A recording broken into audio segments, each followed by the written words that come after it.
Hey, this is Sharon Lasher, and you're listening to Danny Coleman's Rock On Radio.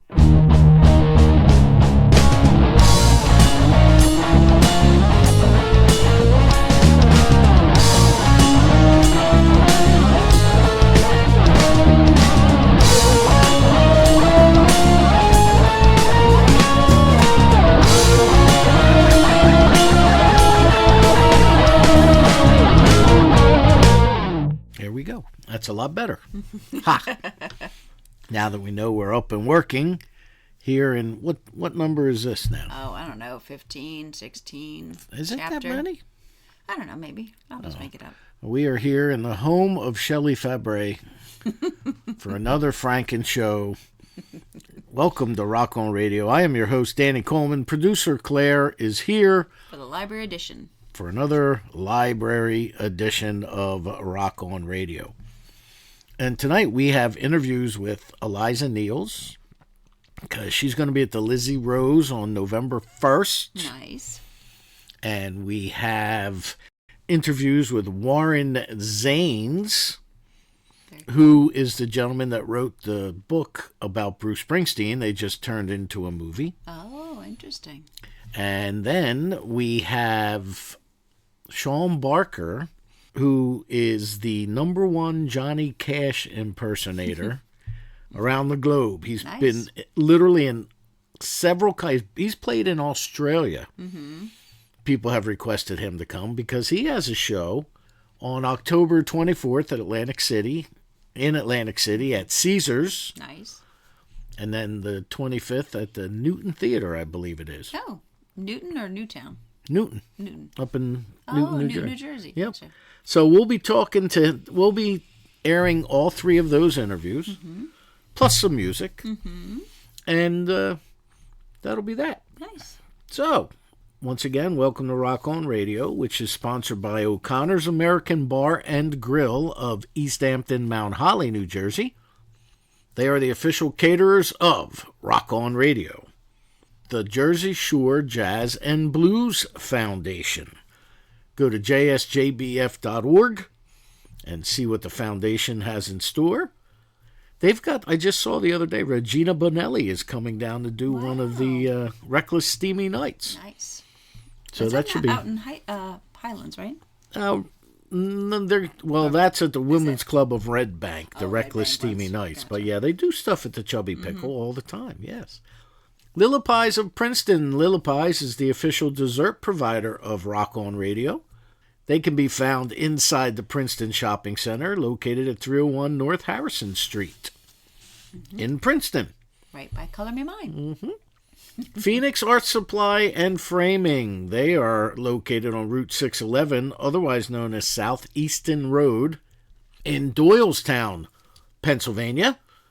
Jenny Schaefer has been providing quality art supplies and framework for more than 40 years, so check them out. Phoenix Art Supply and Framing. Sinister Footwear. Go to sinisterfw.com. Check out all the wild, crazy socks that Tina sells. Purchase a pair. Use the promo code DCR socks at checkout and you'll get 10% off. sinisterfw.com. Dee Dee's Lights. Dee Dee is the official chandler of Rock On Radio. She makes all of our candles that go into all of our charitable donations, of which there are several on the shelf I see here in the library, and which is fantastic. Go to deedeslights.com, right? I believe is what it was. The new website, yeah. deedeslights.com, and check out all the fantastic, beautiful candles that she has to offer. Asbury Park Vibes, which will be the scene of the next crime. Our Rock On Radio Christmas party. Talked to Diane yesterday via email. She's got a band that she's also working with. Oh, very good. Another one? Yes, and this one, I like this one. I do. I like this one. So we're trying to work out a date that they can come in. Nice. I said, I got 2 dates in November that are open. And she said, well, it doesn't work. Both of those dates, one guy's getting married, and a week later the other guy's getting married. Oh, nice. So all the babies I will said, come. well, she goes, so it'll have to be in January. I said, the band may not be together come January if these guys are getting married. But she didn't respond. But go to AsburyParkVibes.com. Doug and Diane have a staff of 15 photographers on hand to take pictures of your band, headshots for your business. They do website bios, press releases, and have a fantastic podcast. AsburyParkVibes.com. NewJerseyStage.com. Go to NewJerseyStage.com for the finest in arts and entertainment throughout the Garden State and beyond. It's also where you can find my column, Rock On This Week Soundbites, which featured Larissa Vale of Black Satellite. I went heavy metal. So, yeah. But she was really cool. She was very neat to talk to. Very straightforward, right to the point. There was no mincing words with this young lady. So that's NewJerseyStage.com. Tyndall Road Brewing, the official beer providers of Rock On Radio. Tyndall Road Brewing is located on Farnsworth Avenue in Bordentown at number 102, right near the intersection with Park Avenue. So it's 102 Farnsworth Avenue, Bordentown. Tyndall Road Brewery, the official beer providers of Rock On Radio. Normally, we are in the two-track studios of Deco Entertainment. That's right. Almost forgot to text Madison and tell her we wouldn't be Oh, there. no. But I did. I caught her in time. Okay, good. Well, we kind of told her that we weren't, I think, Did last we? week, right? I but didn't. You were saying maybe if Eliza could come in, Right. maybe we could do it. But, two-track studios of Deco Entertainment. Go to decoentertainment.com and check out all their new releases and the artists they support. Hopefully, once again, they've gotten away from putting this radio show on their emails and They did? things. So hopefully you'll see how you can get to us. But if you go to the website, we're definitely on there. So Good. Deco with a D-E-K-O. DEKO, decoentertainment.com. And you could hear on the Penguin Rocks. Also, you can listen to the show on Deco. You can listen to the show on the Penguin Rocks, which is part of New Jersey Stage. And at Radio Garden State, every Monday morning, 10 a.m., you can hear this program once again on RadioGardenState.com, as well as Wednesdays, 10 a.m., the Rock On Radio Indie Hour, and Fridays at 10 a.m., Danny Coleman's Got the Blues.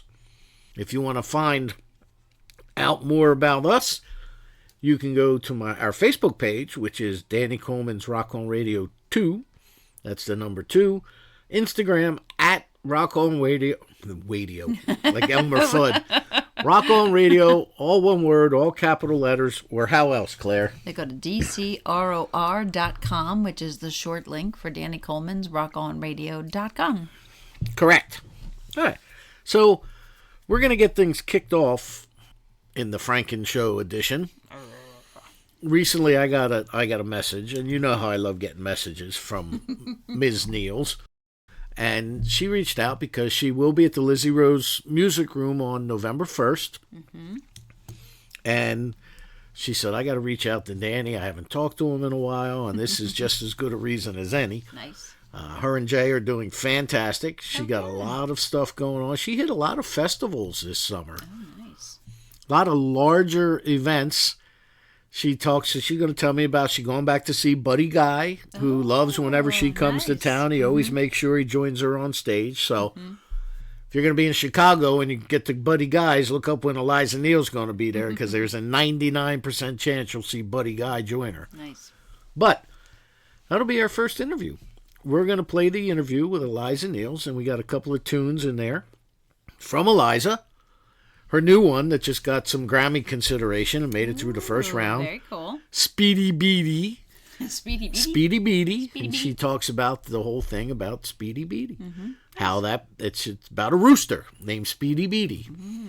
Interesting. Who her mentor, Barrett Strong, actually had a rooster named Speedy Beatty. Wow. So Oh, sorry. sit back, give a listen. Here's Eliza Neals, and then we'll be back with more Rock On Radio. Okay, with me I have one of my favorite people of all time, the incredible blues artist Eliza Neals. Hello, my friend. How are you?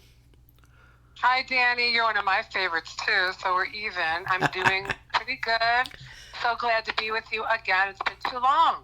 I know. Well, you've been a very busy lady. You've been hitting the festival circuit pretty heavy this summer, haven't you? Or this past recent summer? Yes, I'm happy to say yes. We had, I think, 8 festivals all over the place, from White Mountain Boogie and Blues up in New Hampshire, all the way to Taoist Blues by the Bay in Michigan, way up in like halfway up the mitten. Oh, wow. So, well, you're originally from Michigan, so were you able to go home and visit family while you were up there? Yes, I always do that. I always book kind of around so I can see my mom and my, you know, the family that I have there, and of course I have my brother in California. So yeah, I see most of my family's in Michigan, so it's a good time. I get to see everybody and keep on driving straight. Then I'm doing Buddy Guys also in Chicago again. That's coming up soon. So we always go through there so we can see a family, you know? I know that Buddy absolutely loves it when you stop at his club. He's joined you on stage on occasion, right? Or vice versa? Yeah, every time I played there so far, I think he's been there. I think 6 times I played there, and I also opened up for him one time at his residency. So this will be my 7th time back to Buddy Guy. So I'm praying he's there. Every time we do it, he's there. So, and he does come up. Yes, it's Well, quite the fun. It's well, outrageous. and for those of you listening who don't know what it's like to go to an Eliza Neals show, I don't know why you don't know. You need to get out and see this incredible woman of incredible talent with a voice that Oh, stops people in their tracks. And not to mention, you are one of the most accessible performers that I know because you're always talking with your fans and sticking around and hanging out at the merch table, and you're very interactive with your fan base. Is that by design, or is that just because of the type of person you are? well, I think it's the kind of person I am, because if they came all the way to see me, the least I can do is like stay there for them, and I love doing that because a lot of it's a touch and go. Like when we sing, when I sing and my band plays, we're healing people, and then they're healing us. So we give hugs, they give me hugs. It's a two-way street, Danny. So I don't like to leave till the last person gets a big hug. That's just how I roll. I know you do. That's one of the reasons why I'm not even going to be shy. That's one of the reasons why I love you, my friend. I really do. I love you Because too. Like we can feel each other's hearts, and that's what it's about for me. yes, yes, Healing people's hearts and souls. So if that's done, and no one's, little kids come up to me and they're like so excited. How do you run away and go, I gotta go? You just don't. You just wait. right. You got to give everybody a hug. These little kids always come up. They always want to know. They learned about the blues, and it's really exciting to me that I can spread the blues in the way I do it, in the bluesy way I do it, and these kids, I think it's all about the younger generation. They're all learning, so it's made me feel really, really good about what I do as my job. You know what I mean? Yeah, because and you just said it right there. You know it, and I know it. The blues is, I'm not going to say it's a dying art form, but it's not right now, it's not a real popular art form on the outlets that the young people use. You don't see concerts on TikTok or Instagram or Facebook or whatever, at Reddit or any of these other things. So, I know. in order to keep the genre alive and the blues rich history, it's got to come through performances and performers such as yourself. And Well, it's evolving. It evolves, and young people are coming more into it. Look at Kingstone; he's killing it. Like, so it is. It's happening, but it should be more. And like what Rolling Stones did and what Eric Clapton did, they came here to, of course, to Detroit and to Chicago, and they heard all Buddy Guy and all the rest of these great blues artists. And America didn't even embrace it till they realized, wow, Rolling Stones named their album after Muddy Waters' album Rolling Stone. Like, they didn't even know that when they became famous. So it's taking forever. But thank God, like, people like me, I'm a bluesy artist. I don't say I'm straight blues because how can I claim that? I just learned from the best. And hopefully I am endearing enough to them, the people that have invented it and kept it going as the best American roots music in our country and all of the United States, and putting it across in a way that people can relate, go back and learn about how the best music was made in America, called blues. Right, and the history of the blues itself.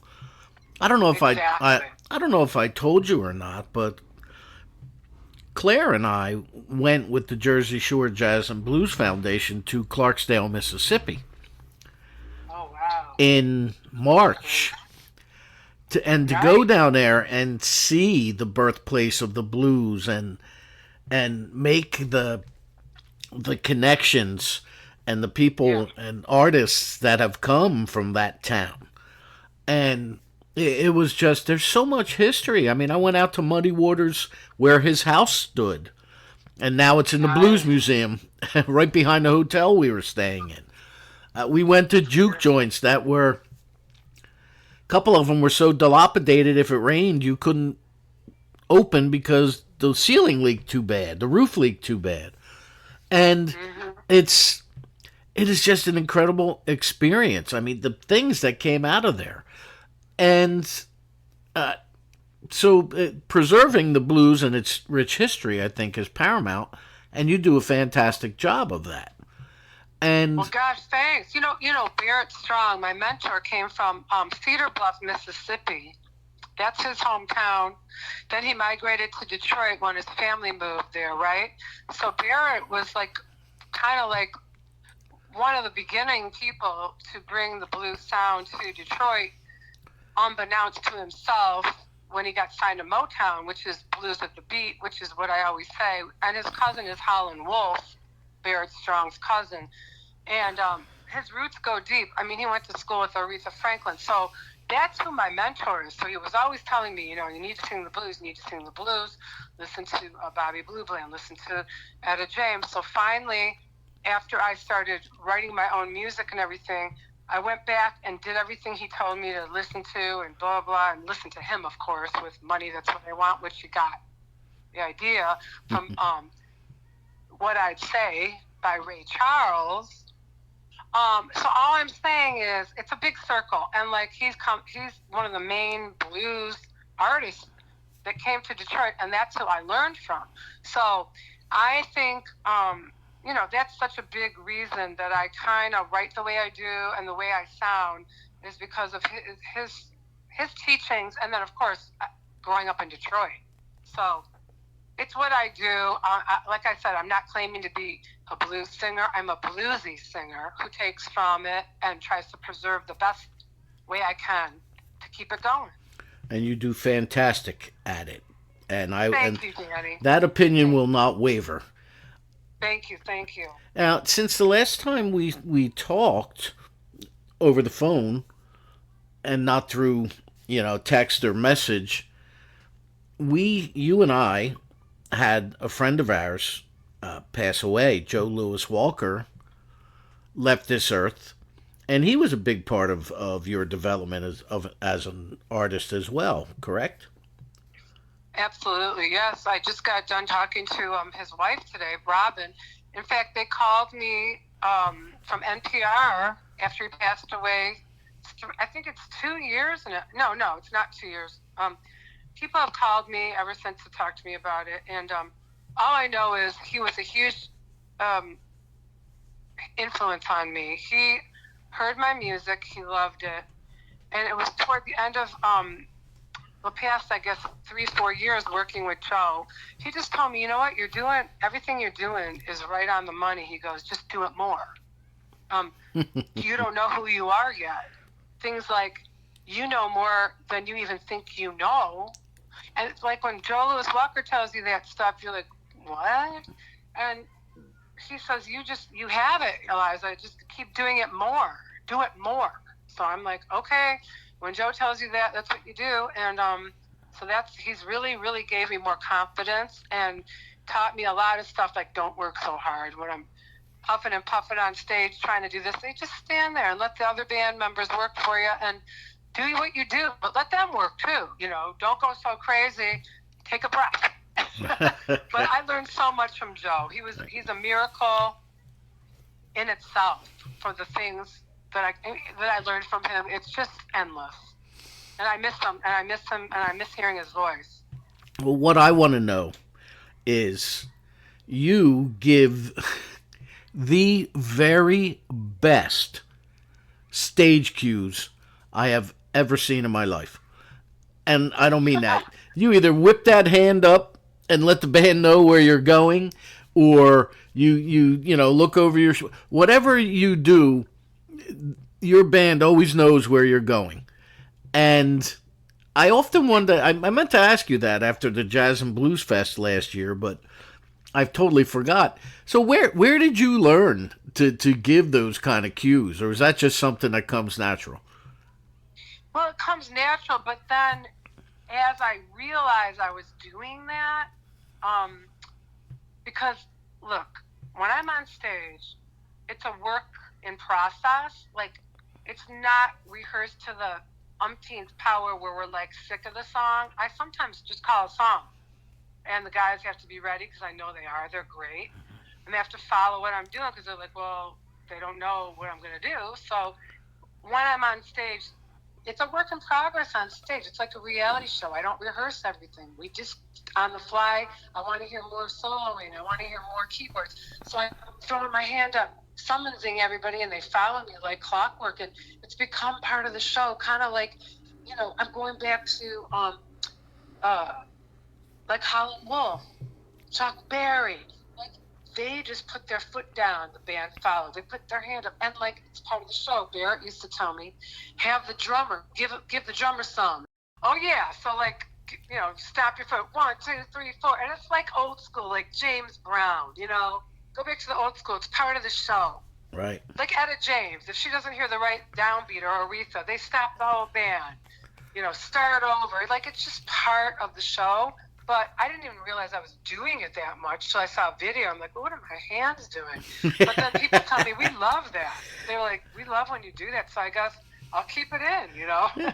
You look all elegant and stuff, the way you put your hand up and... Thanks. Well, I'm just feeling the music. It's like, it's all about the music when we're up there. So if something's lacking, we're going to go with like a sax solo or another Frankie Boy guitar solo, or a Rick Nosa, or a Mike P, or give me some more slide. We're gonna just on the fly. We're gonna do something, maybe double time. So it's always moving. It's never just the way it was. It's not exactly how I record it. It's just that's that. No, and it's always spontaneous too with you, which is exactly. Great. Now, speaking of music, you're going to be at the Lizzie Rose Music Room on November 1st in Tuckerton, New Jersey. Yes, I love that place. It's such a great place to see an act really close up because the chairs are right there, like 1 foot from your face. And it's great. The audience is really interactive, and it's just a great place, and I love it. And I love the people in that area, so it's a win-win. So I can't wait to go back there. We're gonna have Rick Nosa on guitar, Tony Nardini on B3 and piano, and we're gonna have. I think we might even have Frankie come in. I'm not sure yet. I have to talk with him. But yeah, it's gonna be a big party. We're gonna play. I haven't played Speedy Beatty there yet, and some other new songs I'm working on for my album. Probably just on piano. So come on out if you're listening. We're going to have a great time, and it's going to go down there. The new music. You're going to hear some new stuff. Well, yeah. Is that the? I see you've been putting Speedy Beatty out all over the place. Is that the new single, or is there one I'm not aware of? That's the new single. It's for first round Grammys, so that's really good. Oh, that's good. First round Grammys for the song arrangement, vocal arrangement, and musical arrangement. That's really great. I'm excited about that. I did that with Mike P. I started out with him in Detroit in 1997, and he moved to Nashville, then to Florida. So he's my right hand man. Like we have done a lot of work together. So he's on guitar on that one. I'll be seeing him in Florida when we go down. We have about 4 or 5 dates there, and then I'm going to finish my album up with Mike P. in his studio in up at the top of Florida, that area up there in the Gulf side. He has a nice studio, so yeah. So it's gonna be really exciting to have my 13th studio album. Oh, fantastic! That many already, huh? Wow. Yeah, since 1997 was the first, called "I'm Waiting," and it's full circle for me because that album I worked on with Mike P. as well. So we're all the way around working on our latest stuff, with him all the way through and around. So we get each other. He gets me. So he's like my brother. Oh, that's great. And you're going to be, like you just said, debuting some of these songs at the Lizzie Rose on November 1st. And, well, you know what? Why not right now? Let's play that single. We'll play Speedy Beady. And then we'll be back with more Eliza Neals. How's that? That sounds groovy. I got a red rooster named Speedy Beady, waking me up every morning at the crack of dawn. Just when I started to get me some sleep, he be squeaking on my front porch. Oh, Speedy Beady was my favorite rooster, and now he gone. I got a red rooster named Speedy Beady, squawking and walking like a peacock in his veins. He was sleeping with the girl chickies, didn't even know the name, no child. His name was Speedy Beady. Oh, the rooster with a lot of charm.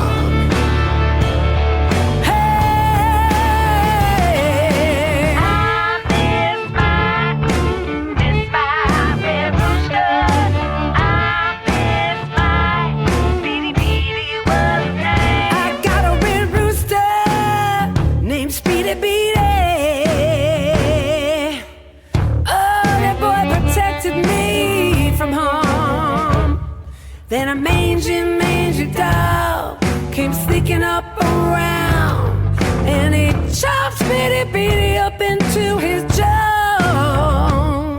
He killed my favorite rooster. Now he's in the ground. I got a red rooster named Speedy Beady, walking like a peacock in his brain. He was sleeping with the girl chicken, didn't even know the name, no child. His name was Speedy Beady, the rooster with a lot of charm.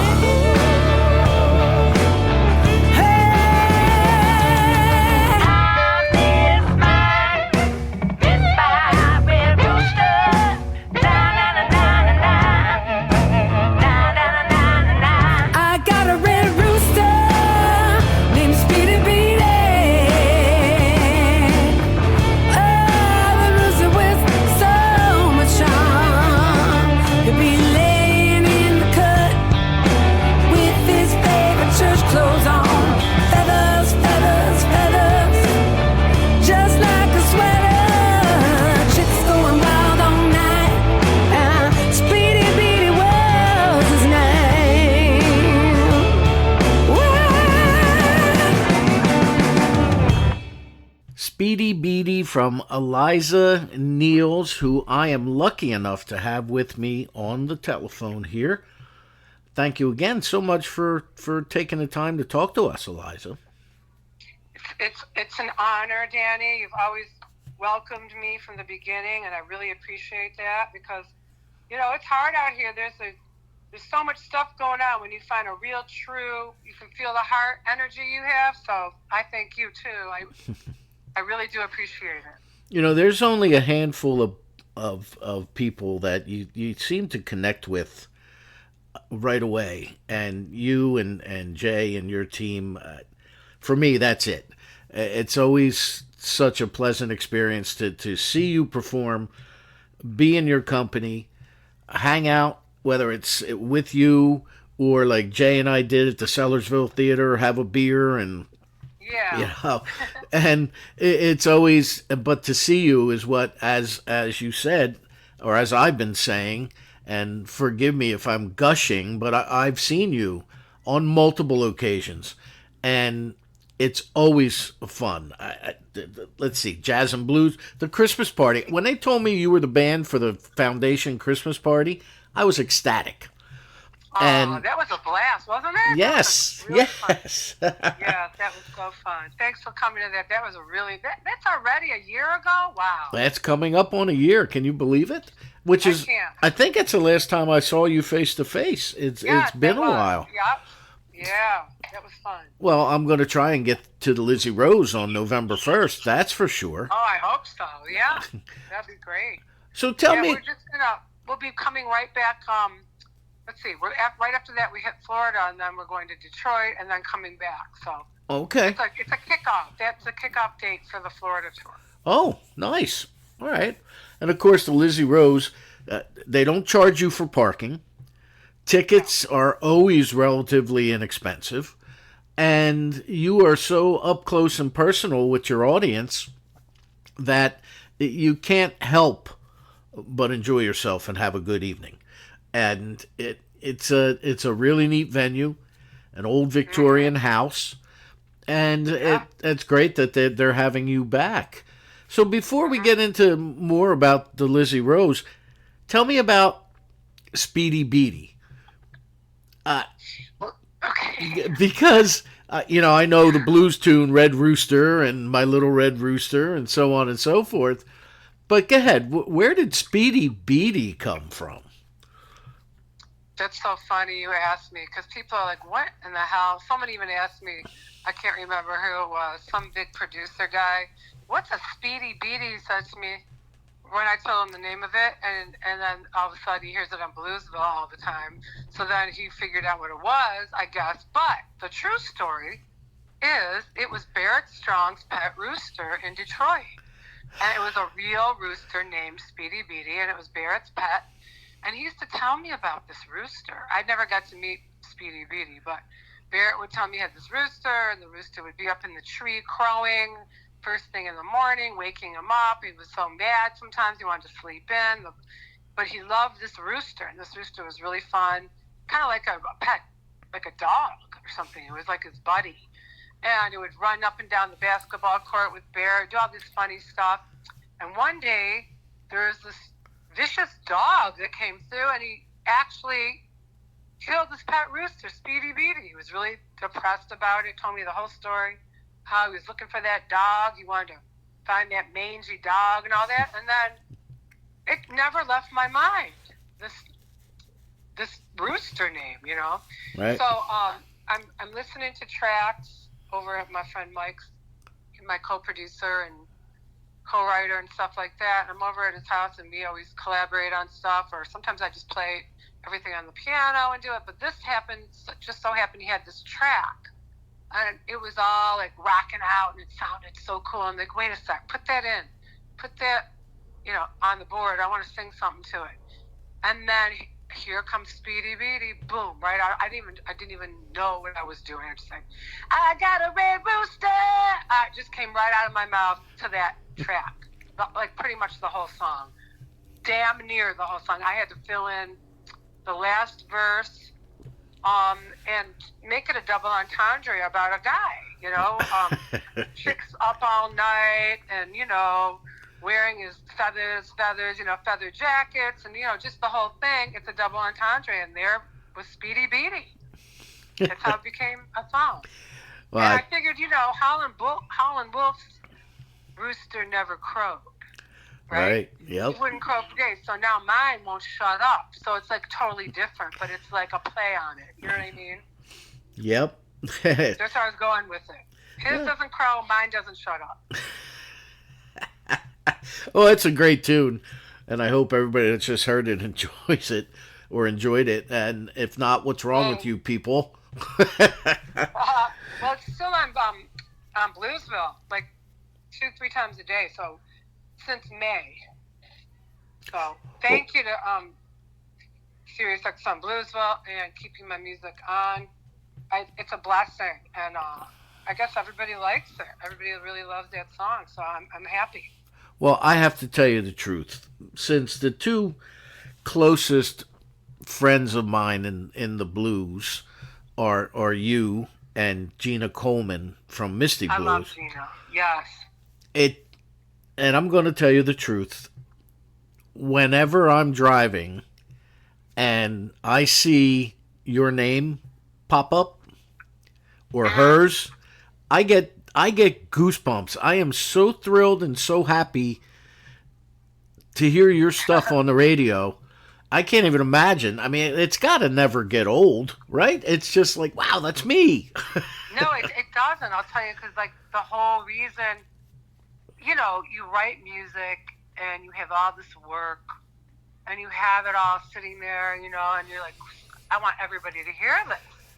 So it's the whole thing. It's like, really, it's such a blessing. I'm so happy about that. So yeah, it doesn't get old, because you're like, wait, that song I just wrote on the radio on Sirius XM, which when I was writing in the beginning, I was like, that was my dream to be, you know, because regular radio was null and void during like the time, like when Napster came and all that record label, major labels and all that. Sirius was the thing. So Right. to get on that was the end all. Yep. Yeah, it was. Yeah, I'm thrilled. I mean, part of the reason why I started this radio show was because I was a 16-year-old kid who heard his music on the radio for the first time, and I went numb. There you go. And I remembered what that was like. And so when I had the opportunity to begin the radio program, I thought, that's exactly what I'm going to do. I'm going to let other musicians feel the way I did when I heard my music on air for the first time. Well, yeah. I mean, like I'm saying, any blues radio station that plays it is thrilling. And then when you get on Sirius XM, it's just like, it goes so many places. I mean, it's like, wow, you know, so it's all appreciated. Your station all the way to Sirius XM, believe me. Gee, I listen to yours are great. You're opening the door for so many people. I'm trying. Oh, you are. You're doing it. I'm trying. Well, oh, yeah. So, again, November 1st at Lizzie Rose in Tuckerton, New Jersey. Mm-hmm. What can we expect there? Are we doing 2 sets, or are we doing one long one and then... I think it's 2 sets. He likes to give a break, I think. People go buy merch or, you know, go to the little ladies' room or the little boys' room. I don't know. I think it's 2. I think it's 2 sets. I think it's like 7 to 9:30, something like that. All right. And Pretty sure. I have to. Is it 7 or 9:30? Yeah, something like that. Get there at 6:30. there you You go. won't miss it. All right. That's Right? fantastic. No, and I will make sure that I am there. I will clear my calendar. Check the website just in case for times, just to be sure. All right. Not a problem. Well, I have the gentleman that does the video work for Okay. Lizzie Rose. Darren has become a fast friend of mine, and he supports this radio program wholeheartedly. And Right. so I'll be talking to him, and I'll see him there, and I'll see you there, and Sounds good it'll to be me. it'll be a great night. But if you see Darren there, you can mention my name, and he'll do whatever he can to help you out when you get there. Oh, I will for sure. Darren, yeah. I'll say, hey, Danny, Darren. Okay. We'll have the red carpet. That's right. Gosh, so what can we expect from you that night? You already said you're going to do Speedy Beatty and maybe a couple newer tunes. Yeah, we're just gonna we're gonna play from the heart. We're not like a rehearsed wind-up doll. We have real emotions. Sometimes I'll play a lot of piano tunes. I'm going to hit the piano a little bit more on this one, more intimate, more songs maybe you haven't heard from past albums. I might bring back Another Lifetime. I'm bringing back a song from one of my very first albums, Save You From the Fire, that was written by my sister. Where it's going to be, heartfelt, and everything's going to be, because my guys play from the heart. There's nobody there just standing there in a bad mood. They're all living for the music, and I'm blessed to have them. They're a great, great crew of people. So that's how we do it. We're just going to bring you some magic and something you haven't seen before. So you got to come. You got to come check it out. Well, that goes back to what we talked about at the very beginning of this interview, was the stage show, and how you don't leave people thinking, well, she didn't put it all out there, because you put it all out there, and it's incredible, and people should get out to see you. I don't care if it's at the Lizzie Rose or somewhere else. They need to get out and have the Eliza experience.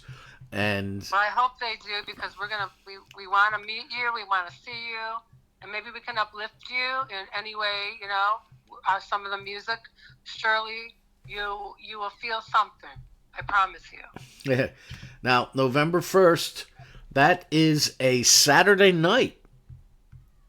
That you'll be at the Lizzie Rose Music Room. So that's even better.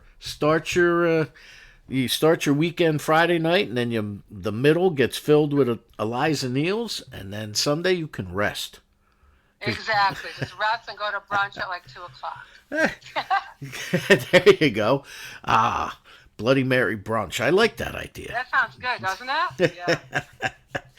So, all right. Well, is there anything you'd like to say before we wrap it up, Eliza? Just thank you for all your support, Danny, and all your listeners, and just come on by if you're feeling down and out, if you're feeling sad, if you're feeling lonely. I promise we will uplift your spirits, and you will feel love, and you will feel peace after the show. Fantastic. All right, Eliza Neals, November 1st, Lizzie Rose Music Room in Tuckerton, New Jersey. You can get tickets through the Lizzie Rose, right? You don't have any? Yes. Yes. Yeah, you can go through Lizzie Rose online, yep. And get the tickets that way. All right, my friend. Well, it is always a pleasure to talk to you. We don't do this enough anymore. No, I know. I was like, I haven't seen Danny in so long. It's like 1 year to the date. Almost. Yeah, almost. And when you get that new record out, I would love nothing more than to have you come sit down with Claire and I again. And for sure. We are actually working on it. We are in a fabulous place right now, Eliza. Okay. We are in the 2-track studios of Deco Entertainment. Oh, get out. And okay. They are a distribution label who are an arm of Warner Brothers Records. Get out. It's owned and operated by 2 musicians. And it's a beautiful big room that we do the show from. So we'd love nothing more than to have you come back and see us. Well, that's for sure. We're going to definitely do that, because that sounds like a blast. It was a blast at the last place. But I'm in. So count me in. As soon as I have it done, I'll let you know, okay? Fantastic. I'll hold you to that now, my friend. Okay. All right. Thank you, Eliza, for your time here on Rock On Radio. All right. Rock On Radio. Rock on, my friend. Thank you, Danny.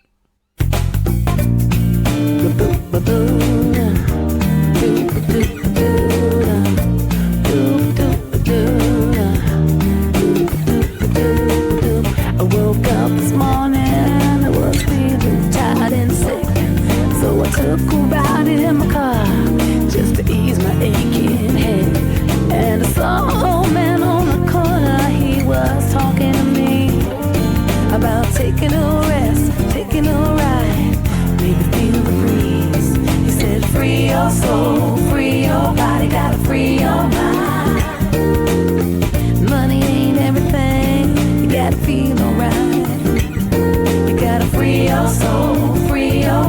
gotta free your mind. Take the next best plane, I'm gonna take a ride. Oh,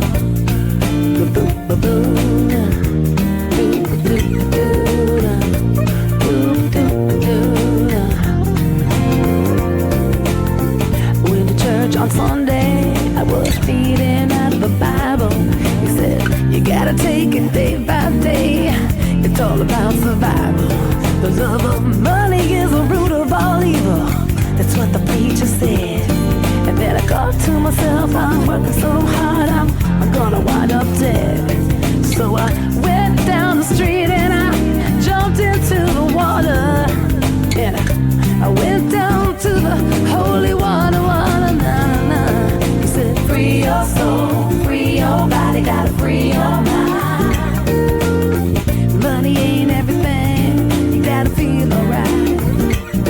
You gotta free your soul, free your body, gotta free your mind. With your arms around me, you make me feel alright. Oh, ba-boo-ba-boo.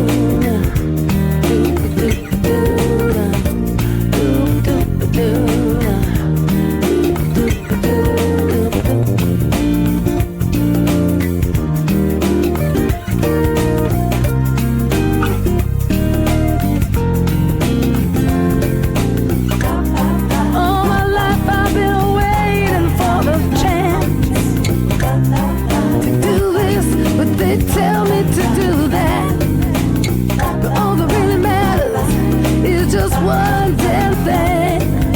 You gotta feel alright, gotta feel the sun. You gotta, man, you gotta breathe. I'm gonna free my soul, free my body, gotta free my mind. Money ain't everything, you gotta feel alright. I'm gonna free my soul, free my body, gotta free my mind. Put the arms around me, you make me feel alright. Yeah, I'm gonna free my soul, free my body, gotta free my mind. Money ain't everything, you gotta feel alright. I'm gonna free my soul, free my body, gotta free my mind. Take the next best plane, I'm gonna take a ride. I'm gonna free my soul, free my body, gotta free my mind. That was Soul Free from Eliza Neals here on Rock On Radio. Once again, she'll be at the Lizzie Rose on November 1st down in Tuckerton, New Jersey, which she invited us to go Oh, nice. to that. So I don't know what you're doing, but if you're free and you want to go, I'll let you know. she said, I'll put you on the list. Well, you heard her. Sure, I'll put you on the list. So Nice. that be that. Now, our next interview is with a gentleman named Warren Zanes. Now, it turns out Warren knows Chris Hartford. Oh, nice. Because at the end, we were talking about his latest album, and he said, I said, oh, God, Chris, yeah. So that's kind of cool. Nice. And what I'm going to do here is he wrote the book called Deliver Me From Nowhere. And he spent the majority of the shooting of that movie in Asbury Park on set with Springsteen. Nice. And he talks in this interview, he talks about how he interviewed Bruce, how Bruce was going through some mental illness after the River tour. And illness is kind of a stretch. He was going through bouts of depression. And he took a cross-country trip, and that's how the album Nebraska was written. Well, this book actually talks about how and why Nebraska came to be, because everybody thought Bruce was nuts. He just had these two huge back-to-back hits with Born to Run and The River. Then he makes this. No band, just acoustic. Here's my interview with Warren Zanes, talking about why he wrote the book, how he wrote the book, a little bit about the movie, and a little bit about his solo music career. Oh, nice. And then we'll be back. I guess my first question for you, sir, is why the book? What made you focus in on Springsteen, and especially an album like Nebraska? I felt after 4 decades like there was more to say about Nebraska. And the real moment of inspiration that it might be the time to say it came from Bruce's memoir, Born to Run. In the memoir, Nebraska goes by very quickly, but then there's an extended passage about this road trip west that he takes with his friend Matt D'Elia. And in the course of that trip, Bruce has a really significant depressive episode, really a kind of breakdown. And knowing Nebraska as I did, and having listened to it so much and seeing it as an anomaly in Bruce's career, I thought maybe there is a connection between where he was at while making Nebraska and this breakdown that followed. Like maybe there is a kind of turbulence in his life that echoes the turbulence in the songs and helps us to understand the aftermath. And I wanted to put all of that together so that I could better understand the recording and better understand Bruce. And as a writer, I was lucky enough to get a good, significantly, long interview with Bruce to explore all of this. And from that, a book was born. Well, that in itself is an anomaly, so to speak, because Bruce really doesn't give a lot of interviews, if my memory serves me correctly, so that's great. Well, he does do quite a few interviews, but so many people want them that it seems like only a small percentage are being done. But he's fairly active. Now, the time when he put out Nebraska was an exception because he said, no interviews. I'm not doing any press. But that was kind of a rarity. But still, he's Bruce Springsteen. So to be able to sit down with him and really go in depth, yes, I was among the lucky ones. Well, and without giving too much away, Warren, can your hunches or thoughts that led up to you wanting to write this book about what kind of place or spot he or his mind may have been in, did you find out through that interview? Yeah, and the book came from that, and the movie certainly comes from it. And his memoir tells us that he is an exception in his willingness to talk about mental health issues, to really talk about his depression, to let people get a sense for what it was like as an experience for him, and to do it in such a way that he's not kind of grandstanding as a victim. He does it in a way that I think helps people to look at their own mental health issues or the mental health issues affecting the people in their lives. Me personally, I wish more celebrities would find a way to do what Bruce has done. And, what my interviews with him told me certainly led me to believe that the songwriting he was doing while he was making Nebraska went into particularly some childhood trauma that was still resonating in his adult life. And the thing he did, though, was, and I asked him this, I said, you're not supposed to do that alone. And he said, I didn't know that then. So he was going into the deep waters of a family history that was, turbulent. It's not that he wasn't loved, but he was in a home affected by mental illness, and it had a great impact on his life. And it wasn't until the early 80s that he started to really look into, the connection between childhood trauma and challenges he was facing, even as a rock star. I guess that can fall into the category of we all have our demons, or we all have our cross to bear, whatever it might be. And when you walked away from that conversation, what did you take away other than the book? Were there times where you just sat in your car or in the airport, whatever it was, and thought to yourself, wow? Meaning, wow, I got to sit with a hero of mine?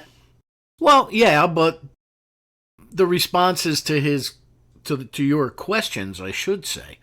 Oh yeah. I mean, that's happening while you're sitting there and conducting the interview. You know, when you talk to somebody like Bruce, you know, I've seen some of this with Tom Petty. You can't be a songwriter at that level and with that kind of catalog and not be a deep thinker. So in the course of interviews, I would be having that internal feeling of this, I am sitting across from a giant. And, you know, I listened to Bruce Springsteen from before I was a teenager. And I really, like so many of us, I really lived with those songs. I knew how good he is. And to sit across from him and engage deeply on a subject like Nebraska is riveting. It's profound. And so, yes, internally, I often had that feeling of, I can't believe this is happening.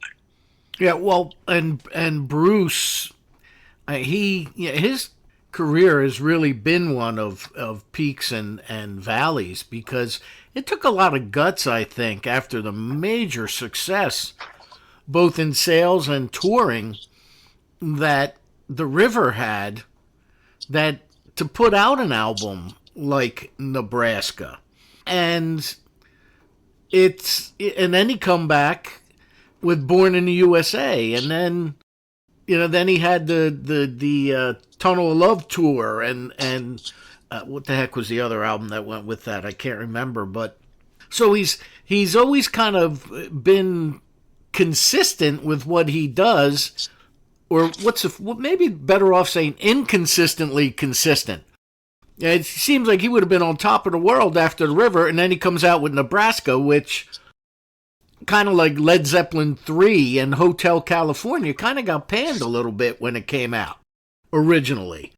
That's one of the first Springsteen albums that I ever listened to with intent, and I was on the fence about it. There were tunes on there like Johnny 99 and Atlantic City, things I liked, but I wasn't sure about the rest. Then again, back then there was no real internet to speak of, so you weren't aware of things like what you're telling me about these dark places he may have been in, or reports that you saw. You had to read it in the Village Voice or the East Coast Rocker or the Aquarian, something. So he's always kind of been, I don't want to say a pioneer, but he's been fearless with a lot of the way he does things, I mean, I think one thing is, an artist at Bruce's level, he's, well into a career at this point. One thing he knows is when he makes a record, he's going to be living it for a while. He's going to have to speak about it. He's going to have to perform the material. He's going to be, in most cases, doing a year and a half of support. So he's not going to put something out that isn't deeply felt on his side. And being a complicated human being, what he's feeling deeply is going to be changing depending on the context of his life. So when he's going through a lighter time, we might get a more upbeat rock and roll. We might get more of that romanticism that we love. But when he's going through a dark time, that's the record he's going to make. This is one reason he's got the fan base that he's got, is we can believe in this guy. because we know he's going to write from wherever he is at that moment.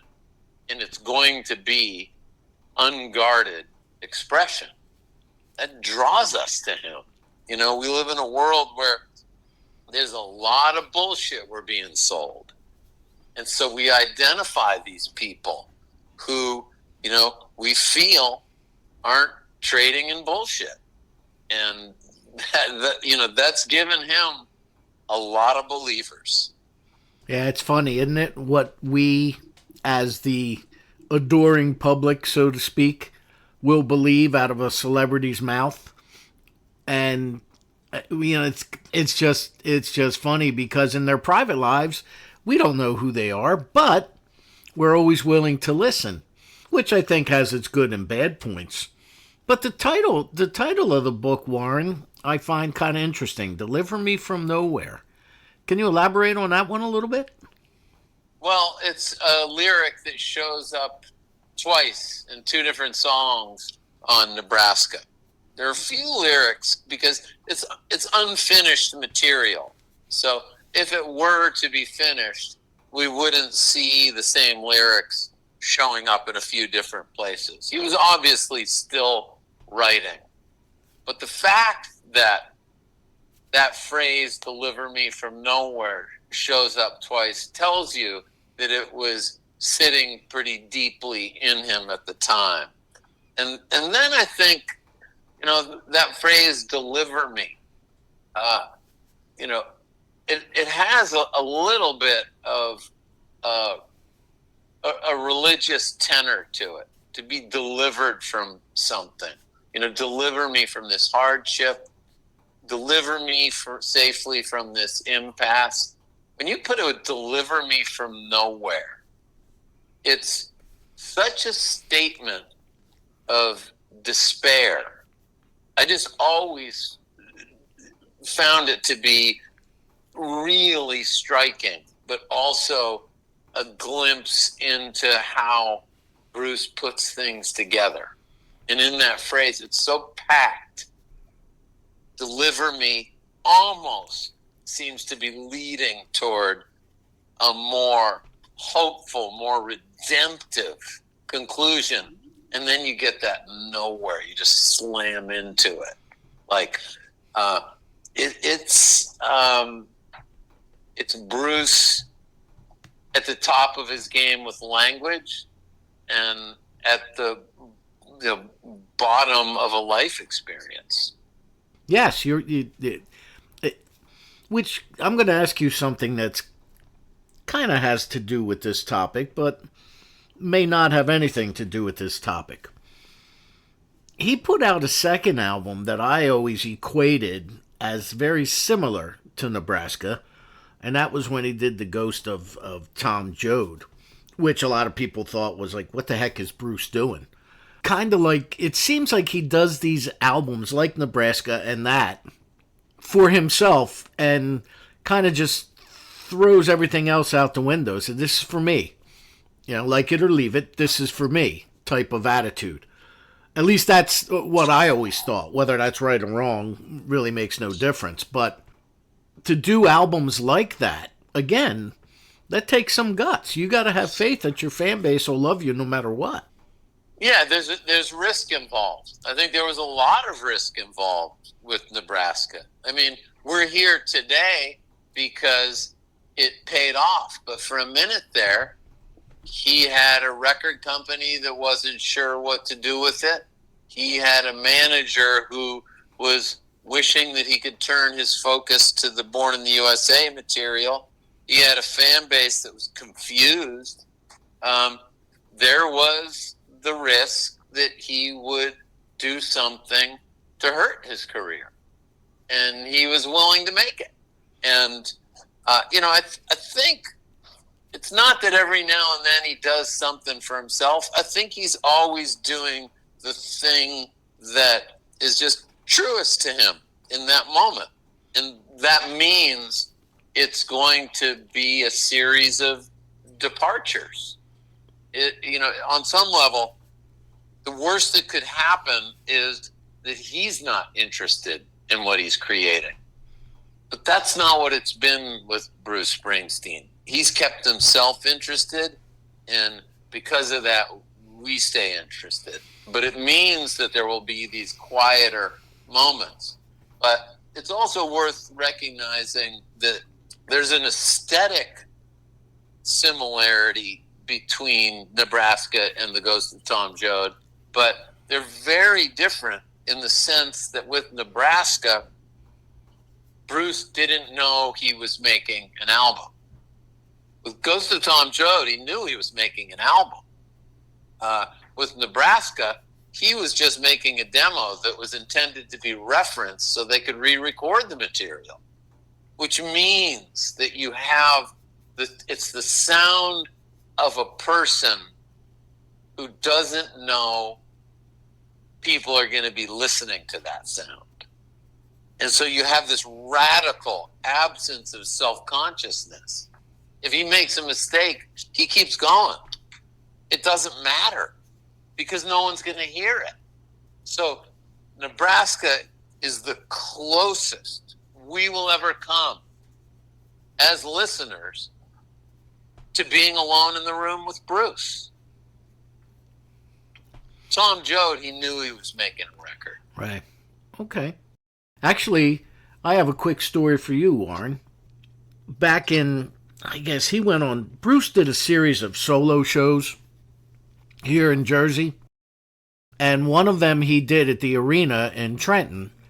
At the time, I think it was still called the Sovereign Bank Arena, I'm pretty sure.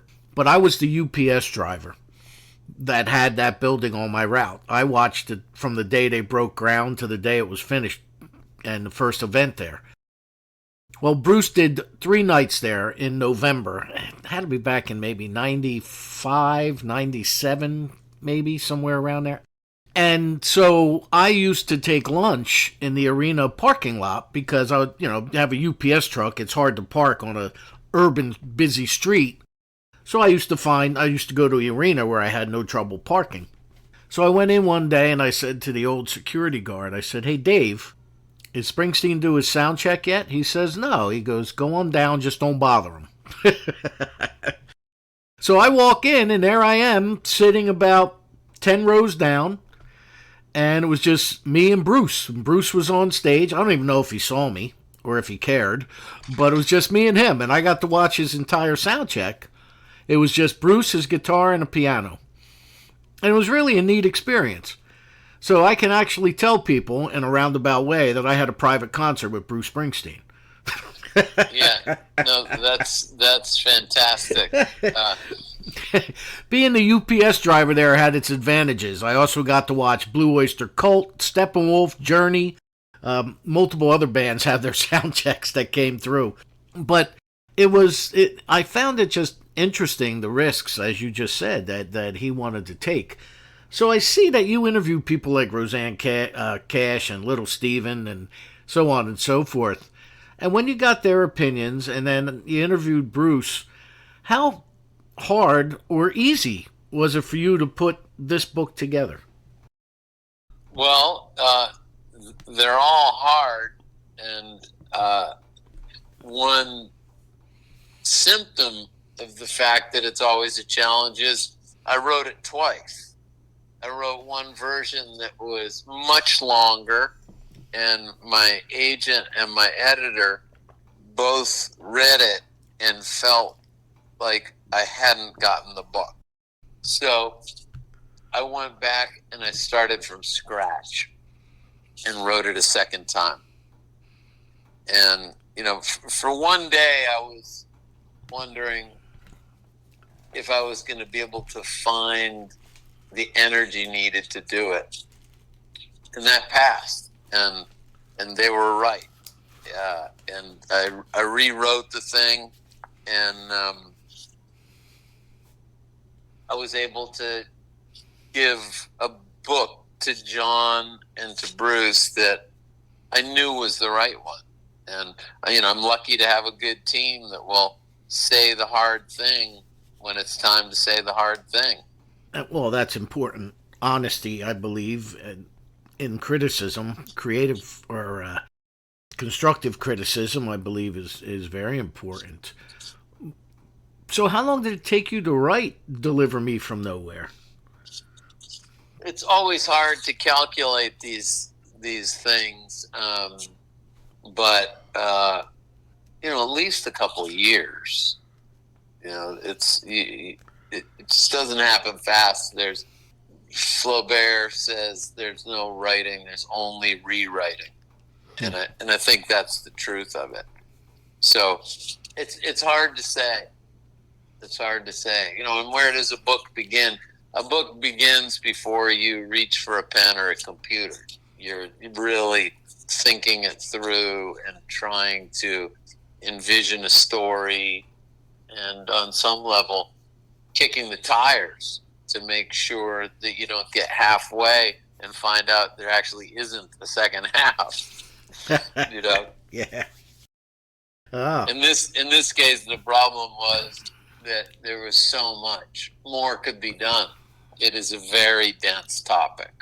And the fact that it has now been made into a full-length film with the same title, Deliver Me from Nowhere, how it's going to give the book, not that it needed it because it just came out, but it's going to give the book extended life, I would say. Don't you think? Yeah, it already has. It's interesting the chapters that this book has had. It came out, and then I did a PBS special with me telling stories that related to the book, but with music from Emmylou Harris and Lucinda Williams and Noah Kahn and Lyle Lovett, Eric Church, and the Lumineers. And that gave it another boost. And then when people heard that it was being made into a movie, that gave it a boost. And then with the release date coming, it's active again. And so I feel very fortunate as a writer to have more than one shot to be out in the public talking about this book, to be doing interviews, to be meeting new readers. How active were you on set or with the movie? I was on set most every day, and but being honest, mostly as an observer. Occasionally there would be times where my input was helpful, but it was Scott Cooper's creative space. The bulk of what happened for me was I learned a tremendous amount about how movies get made, how directors work with actors. It was a kind of boot camp in filmmaking, and that I don't know if I'll ever have an experience like that. Were there parts where, and I don't have to tell you because you're an author, and now that you've experienced one of your books being turned into a movie, people take, for instance, Jaws or The Shining. Oh, the book was much better. Well, the movie was okay, but it held pretty close to the book. Were there times when you were sitting there and they were doing a scene or anything that you just felt like saying, no, that's not what I meant? Or no, that's not it? Or yes, that's how it should be? I think I got more interested in what Scott Cooper was making of the book, because he was just like Nebraska. Bruce didn't look at my book about Nebraska and say, no, that's not it. He looked at it and said, oh, this is what Warren thinks of that and made of it. And I was doing a similar thing with Scott Cooper, going, I wonder what else he can pull from this. Because he had both my book and Nebraska and Bruce the man right there to create from. And, so it is based on the book, but it's more than that. And watching him create and being as confident as I was in him as a filmmaker, was really not a thing I wanted to stop or control. I believed it was going to a good place. Okay, so that's a good experience then. Oh yeah. Now, was there a red carpet event for this? Was there the private screening happen already? There was a screening at the New York Film Festival. There was Okay. a screening at Telluride. There will be another one out in LA. So various things have happened, and they're working the actors really hard. And Bruce is working hard. Scott Cooper's working hard. I think because everyone's really proud of this film.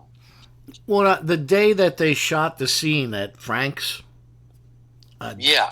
on Main Street there, I'm told by the woman that owns the building or the business that all the extras hung out in her shop all day. It was a place called Asbury Park Vibes.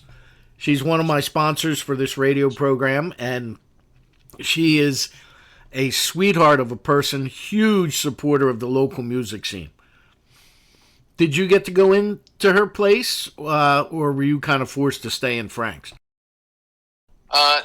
No, I didn't go in, but there was never anything like forcing. But there were always, they set up tents and things, so you had places to hang out. And I was generally, when I was there, I was wanting to watch what was going down. There you go. I don't blame you. Because I have this radio show's Christmas party in her space every year, and that All was right. you filmed there the night, the day that I went there that evening. Later on that evening to set everything up for the party, which was the next day. So I just missed you, Warren. I just missed you. Next time, man. Going forward with it, well, where can we find the book? Let's get that out there already. Where can we find the book? How can we find out more about you? Website, social media? What's the best way? Well, I'm terrible at keeping you can find out what was happening for me 2 years ago on my website, which is just warren-zanes.com.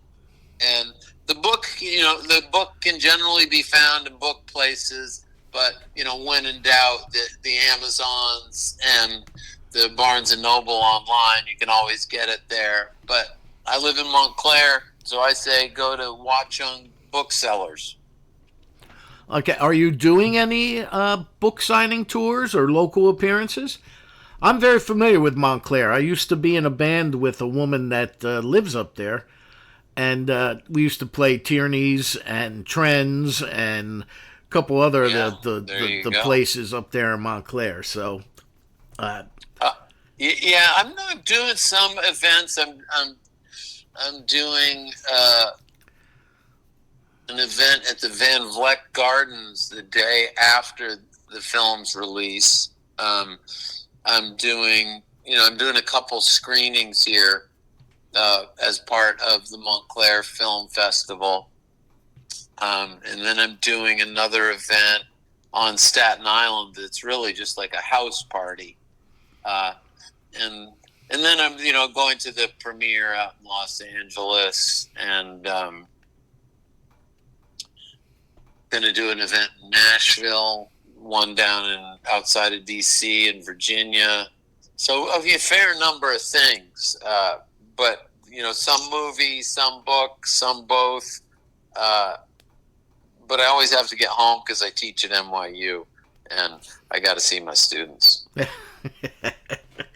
Well, you're gonna have a lot of flight miles to log in, sir. It sounds like. I hope so. So, once the dust settles, and after you take some time off, I assume, what's next for Warren Zanes? There's always writing work that's ongoing, and true to that, I've got some activity ahead. I'm always a little bit behind. I do have another Bruce project coming that hasn't been announced. And, I want to go make a record of my own. I haven't done one in a few years, and I do that as a kind of side dish. But, when the songs pile up, at a certain point you want to go make a record, and it's something that I love. I love doing. I didn't realize you were a musician as well. What is it? What's your forte? Well, I played in a rock and roll band called the Del Fuegos in the 80s.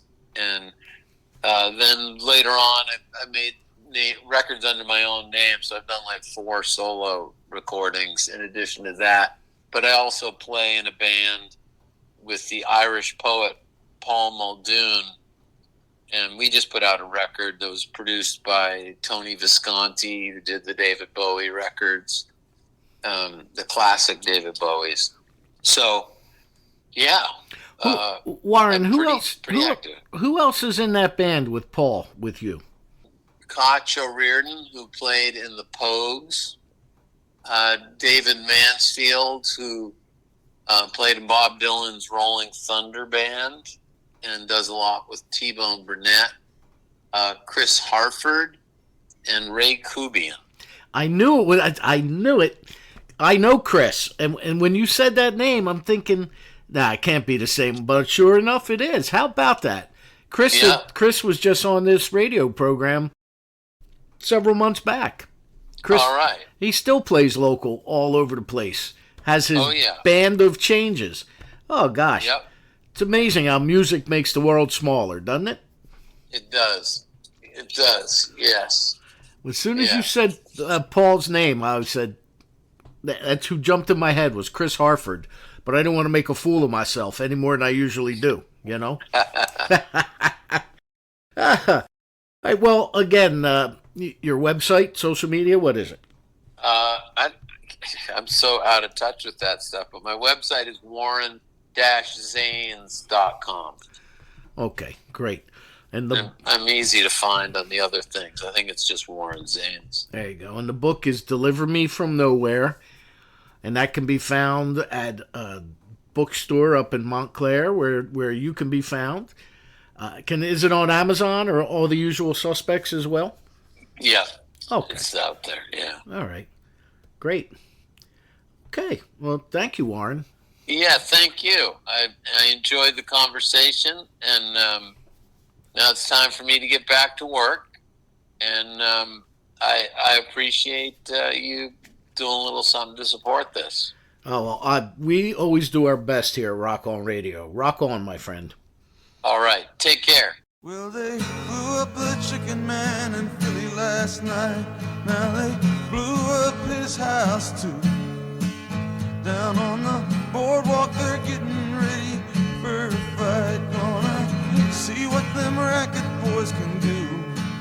Now there's trouble busting in from out of state, and the DA can't get no relief. Gonna be a rumble out on the promenade, and the gambling commission's hanging on by the skin of its teeth. Well, now everything dies, baby, that's a fact. Maybe everything that dies someday comes back. Put your makeup on, fix your hair pretty, and meet me tonight in Atlantic City.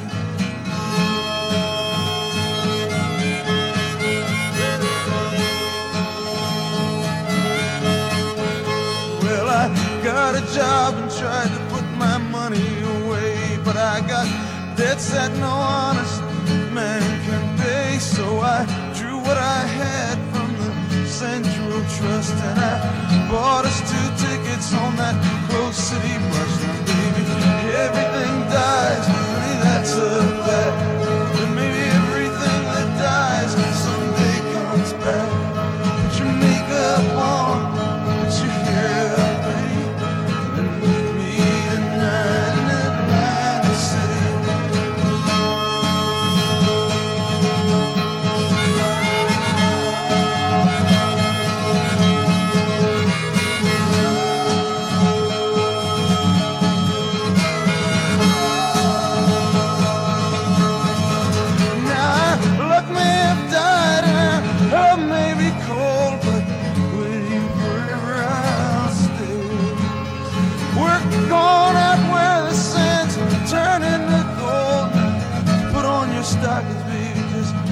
it's getting cold, and maybe everything dies, baby, that's a fact.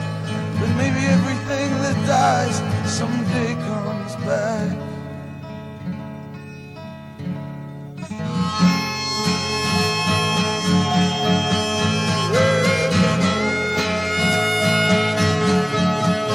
I've been looking for a job, but it's hard to find. Down here it's just winners and losers, and don't get caught on the wrong side of that line. Well, I'm tired of coming out on this losing end. So honey, last night I met this guy, and I'm gonna do a little favor for him. Well, I guess everything dies, baby, that's a fact. Maybe everything that dies someday comes back. Is your hair up nice? Is yourself up pretty? And meet me tonight at Atlantic City. Meet me tonight at Atlantic City. Meet me tonight at Atlantic City. Meet me tonight at Atlantic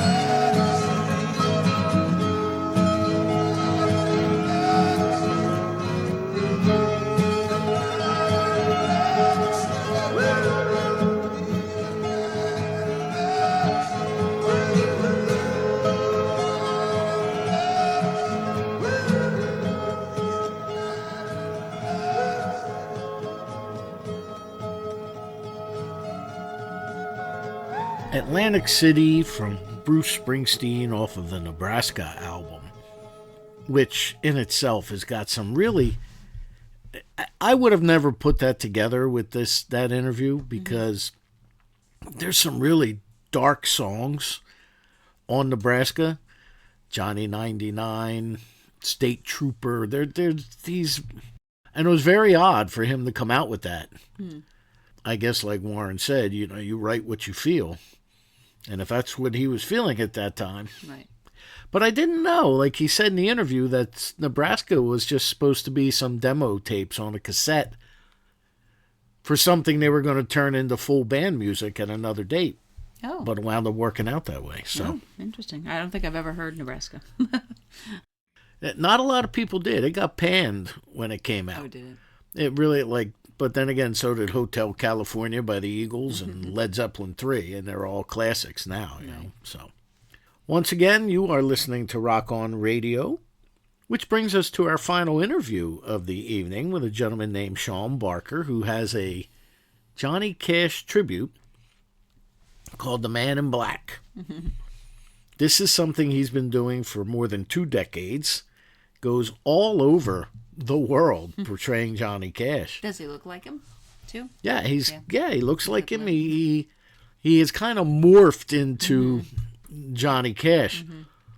But this isn't just, when you get on stage, it's not just Walk the Line and Ring of Fire and A Boy Named Sue, He delves a little bit into every era of Johnny's life, including right up until his death in 2003, when he was still making records. Right. So, here's my interview with Sean Barker of the Man in Black Johnny Cash tribute, and then we'll be back to wrap things up here on Rock On Radio.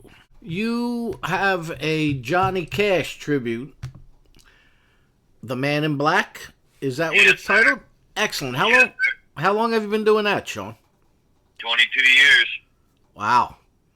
Long time. Yes, sir. And have you done... How do you... Take me through it. How do you do it? Do you do it at times solo? Or is there a band behind you? How do you do it? Take me through The Man in Black. Yeah. No, it's a full band. We do a full band.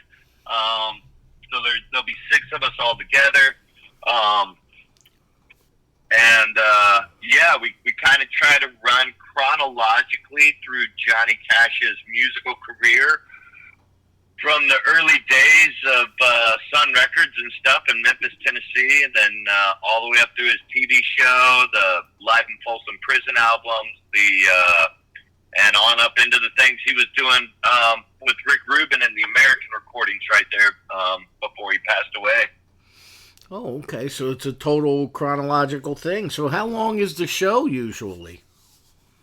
Usually we will run if it's a straight through show, it's a 90-minute show. If the venue wants an intermission, like they will have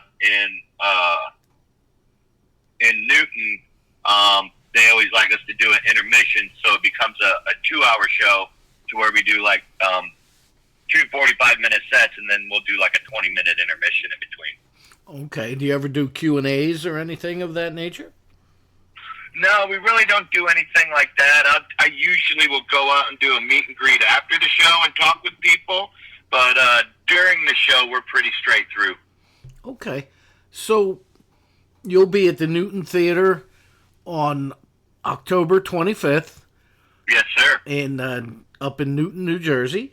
And I see that in the things that John Lappin, my good friend John Lappin, has sent me, that you've done well over 1,000 shows in 12 different countries.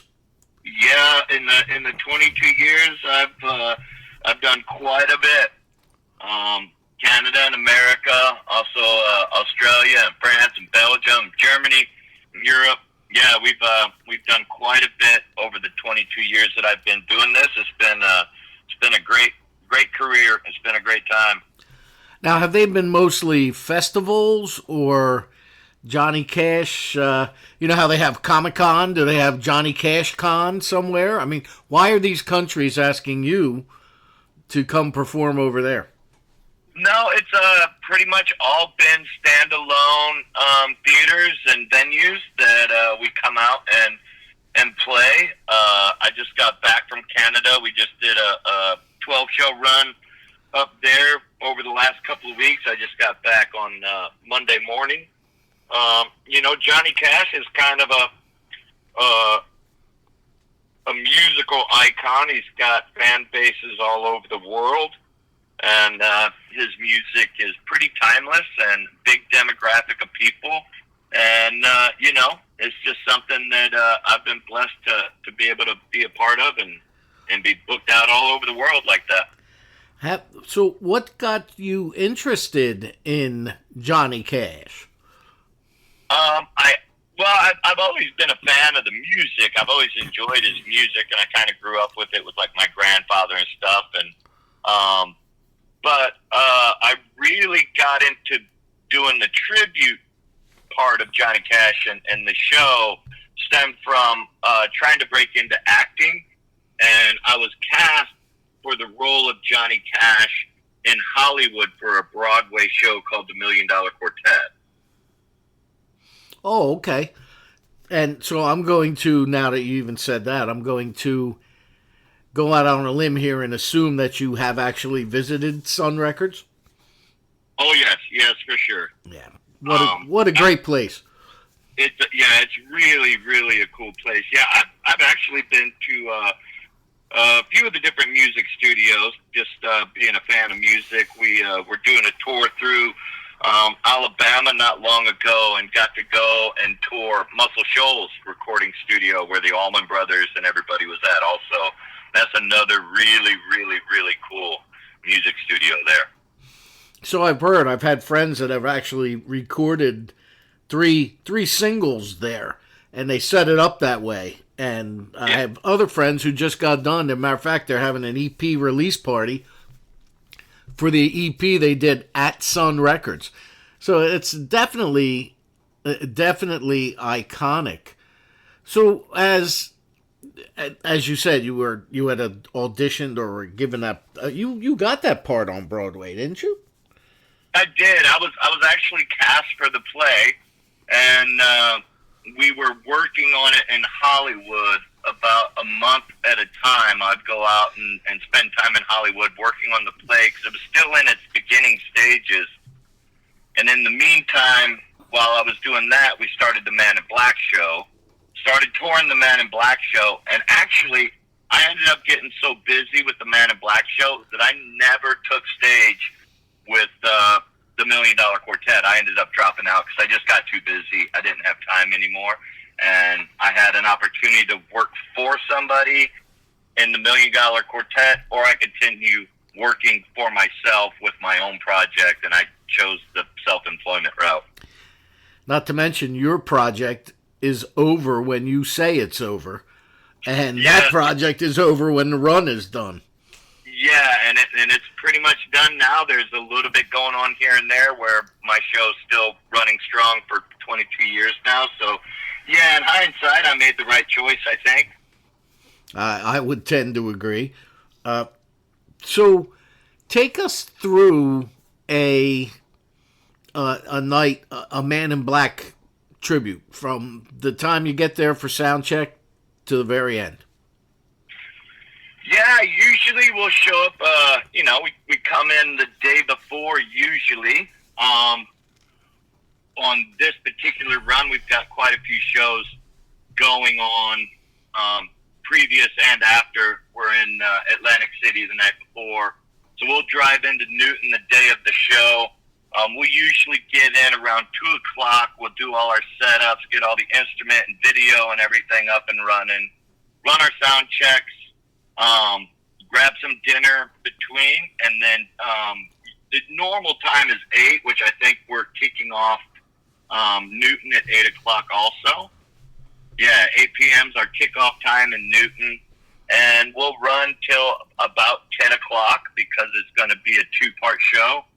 And yeah, we start chronologically, and we have a little opener set we'll do of about 4 songs that we just kind of blast right off the top. And then I'll start talking about how Johnny Cash got started at Sun Records, and then we'll work our way up from Sun Records.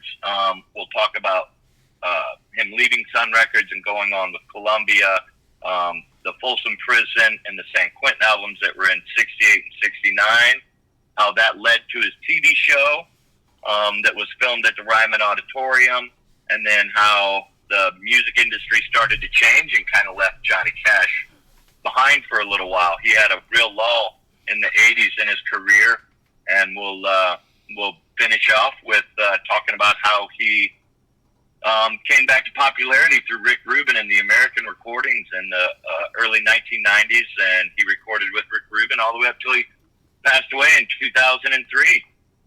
And we have a lot of video and images that we run that correlate with the music, full band. I have a girl that'll come out and sing the songs that he made famous with June Carter. And afterwards, I'll go out to the merchandise table where we have our T-shirts and hats and stuff, and sign autographs and take pictures with people and answer any questions or talk. I love meeting with people and getting their insight on how they enjoyed the show. And it's really cool. Yeah, it's basically it's a musical documentary about Johnny Cash's life, and it's all narrated by myself. Fantastic. And are there costume changes and the like for each era? Yeah, we do a little bit of costume changes. Johnny didn't change too awful much from the beginning to the end. That was one of the great things about Johnny Cash, is he stayed true to himself, right? No matter what music was doing and what the fad was at the time, he stayed as a guidepost. Like, he was going to be Johnny Cash indefinitely, and he didn't change. He didn't change with the times. He stayed. You know, when the jumpsuits and Engelbert Humperdinck and the sideburns and everything started getting big with Elvis and all these other acts and the Osmonds, he stayed. He stayed the same the whole time. He never changed anything. Now, one of the things, and that's a very good segue into what I'm going to ask you. One of the things about myself is that I'm a big blues music fan and a blues musician. And rooted in the blues is also so much history and education. And blues music, as I've found, and most blues musicians will admit this to you, or say this themselves, the blues are cyclical. They seem to come back for a while and then they fade out. Then they come back for a while and then they fade out. However, in today's climate, the thing that I find very difficult with, just downloads or listening on playlists or things like Spotify and iTunes, is that music itself, certain types, are starting to fade away, or could fade away if it wasn't for people such as yourself who are still keeping it at the forefront. There's a lot of history in blues music, a lot of history in what Johnny Cash accomplished. So go ahead, you were going to say something? Yeah, absolutely. And the music business is really, really starting to change now with the invention of AI and things like this. You have songs being produced and published that are really, they're being done by people who have no actual musical history or talent. They're able to just punch something into a AI program, tell it what kind of music they're wanting to play, what instruments they're wanting to do, and the computer is actually the thing generating the songs. A lot of the songs that you're getting on Spotify and stuff like that is being AI generated, and it's causing a very different atmosphere for music. And some of it is changing and some of it's kind of disappearing, but I believe that, like you said, it's a cyclical thing, and eventually people are going to get burned out on that, and they're going to want to hear real music again, simple music that's made by real people writing real songs that have, some kind of a meaning to them, a life experience to them, and get away from this streaming kind of faceless music that we have now. And it will come back around, I think. Hopefully, as long as people such as yourself continue to do that. Now, it's only going to continue to be prominent, or it's only going to be kept alive if your audiences are a mix of young and I don't want to say old because I'm old, but you go, I'm 62. I know Johnny Cash. I remember Johnny Cash. I remember, how people loved him or disliked it, whatever it was. I remember. Yeah. So I'm going to guess that a lot of your audience is probably middle-aged or seniors. How do we get the young ones? Or do you have young? I mean, how is it? Yeah, with Cash, there is a pretty big demographic. It is still, at this point, I've been doing it 22 years, so the people that are coming to my show are 22 years older than what they were when I started, right? Yeah. So even the ones that were really young kids at that time are starting to become middle-aged parents in their 40s, right? Because when I first started out, my audiences were a lot of young 20-something, and, you had those people, and then you had the people that were old enough to remember when Johnny Cash started and stuff like that. But because he did the Rick Rubin thing, and, like, MTV was playing his videos in the 90s, and during that whole Seattle grunge movement, Cash was releasing very popular albums, and actually won Country Music Album of the Year in '92. When I first started, like in 2003, 2004, there was a really big group of young people that were coming to my shows, that are still coming to my shows, but now they're in their 40s. We get a trickle of younger people who are still, music fans, right? You still have like a big group of people that are really hip into the albums and records and vintage music. So we'll bring those in still. And you're always going to have that, you're always going to have those people that are rootsy, that young vibe of like, I don't want what the radio's pumping out. I want to go and kind of discover my own thing and kind of stand outside of the status quo. So we'll always bring those people in. But yeah, it's starting to get to be an older audience because, after 22 years, right? Like even the kids that were 19 are 40 years old now. Right. That's what I'm saying, because I know that I've spoken on, I don't know how many occasions, and he's actually him and I have become quite friendly with Doug Cosmo Clifford, of Creedence Clearwater Revival. And Right. now that Fogerty has all of the rights to the music back himself, and Stu Cook, the bass player, I mean, they had gone out as Creedence Clearwater Revisited.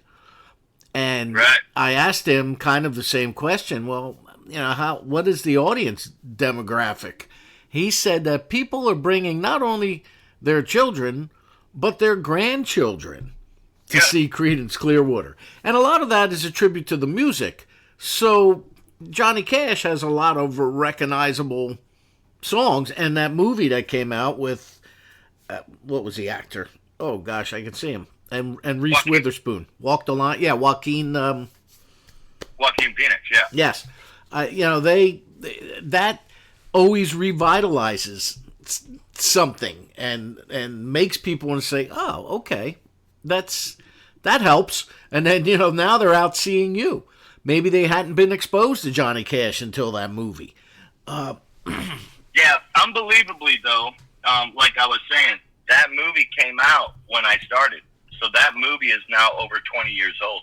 Really? Yeah. Holy cow. I didn't realize it was that long ago. Yeah. That Wow. movie came out I think it came out right around 2004, because I was just getting started when that came out. And it really boomed my show, because I was kind of the only Cash show of this level, right? Like a Vegas level of a Johnny Cash show. Nobody else had really done it. So when Cash passed away and the movie came out, our show became super popular. But that's what I was saying. Those people that saw that show when they were teenagers are now in their late 30s and 40s, because that movie's over 20 years old now. Wow. Yeah, time goes by fast, my man. No, you aren't kidding. Right? Wow. Jeez. Well, that's good, because even though I'm 20 years older, I don't have it mentally. I still feel that young. See, I would have known that. So I do too. Yeah, I know. It don't change. But we do still get a lot of people, like you were talking about with Fogerty, when like the parents that were in their 20s when I started and they were coming, I still get a lot of the same people, especially when I'm in Canada. Those people are so loyal. Like, I'll have people come up to the merch stand and they'll have a picture of themselves with me when they were a child. wow. And now they're grown and have a kid, and now they're wanting a picture with them and their kid. And they're bringing their kid out to the show now, too. Which, it's amazing. It's really cool, and it feels good to have that, like, loyalty from fans that just keep coming out year after year to see the show. I love it. That is fantastic. So you're going to be in Atlantic City also. Where are you going to be in Atlantic City? Caesars. We've been doing Caesars in Atlantic City. I think this will be our third year in a row now that we've gone out there. So yeah, we got a little tour on the East Coast. We played the East Coast quite a bit. We have a good following there and a good amount of shows we do. We'll be in Connecticut, Atlantic City. We'll be at the Newton. Then we're going to hit Plymouth, and then the Mohegan Sun, and then West Virginia. And, yeah, we get out to New York and Long Island. In 2026, we'll be hitting out there. So we get out to the East Coast pretty regular. Oh, wow. That's great.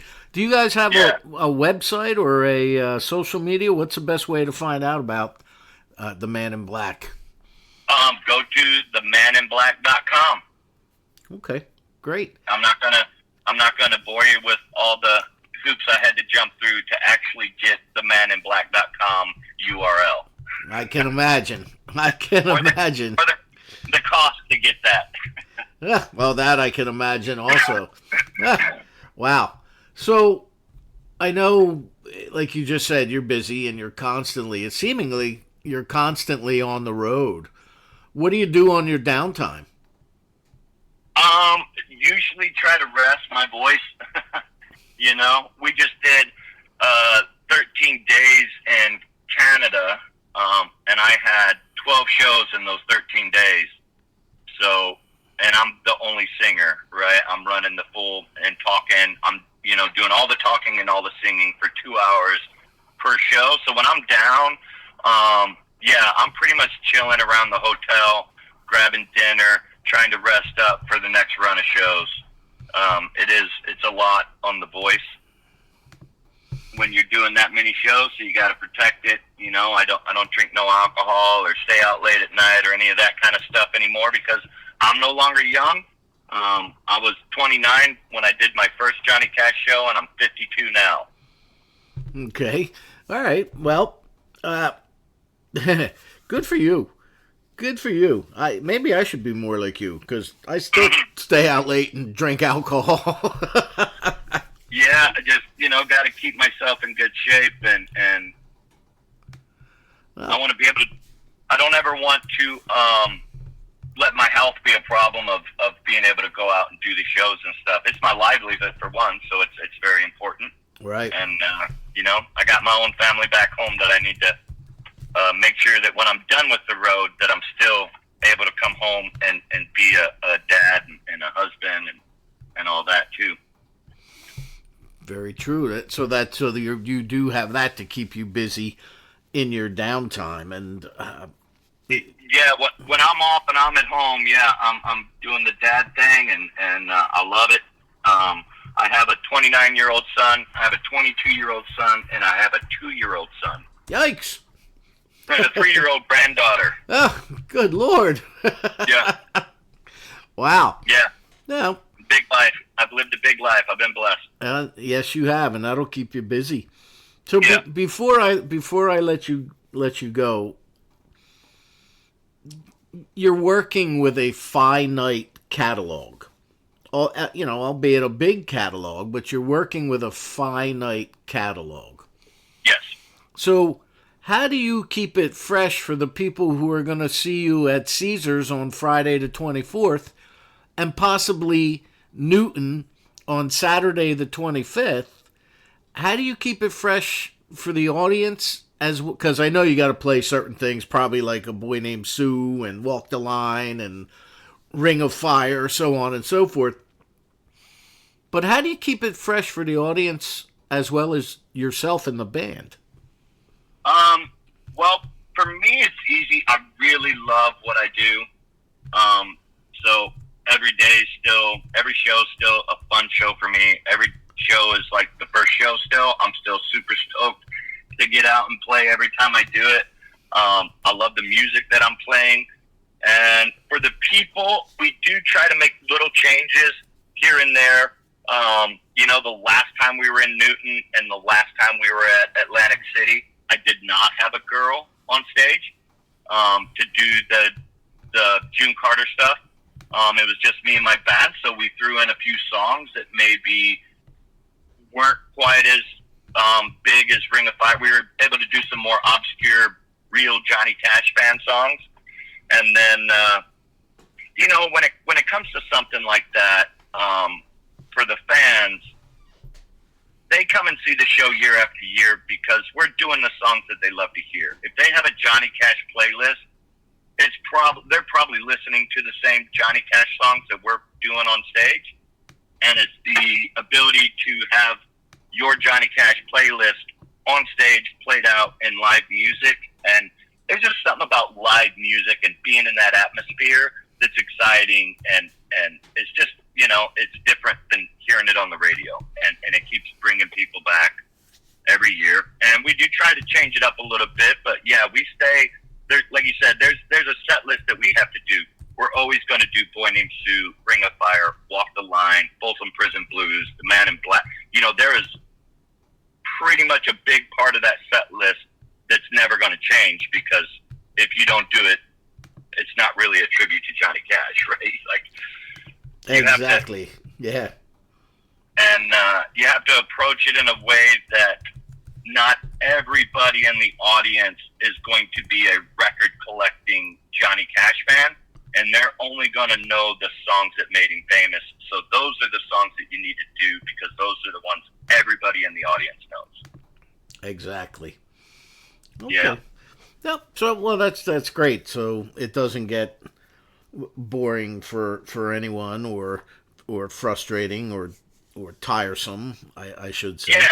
Yeah. And, after a year, we'll come to a place. Sometimes we'll hit it again in a year. Sometimes we'll hit it again in about 18 months. And that gives enough time for the people to be like, hey, you know what? Let's go check that out again. That was a good show. It's not like we're running 5 nights a week at the Newton. We're doing one show every 12 to 16 months. So. Right. Okay. All right, Shawn. Well, thank you, man, so much for taking the time to talk with us today. My pleasure, man. My pleasure. And one more time, websites? www.themaninblack.com. And it's got our schedule. It's got all our other Facebook and Instagram stuff on there. Yeah. All right, that's October 24th at Caesars Hotel and Casino in Atlantic City, New Jersey. And then on the 25th at the Newton Theater in Newton, New Jersey.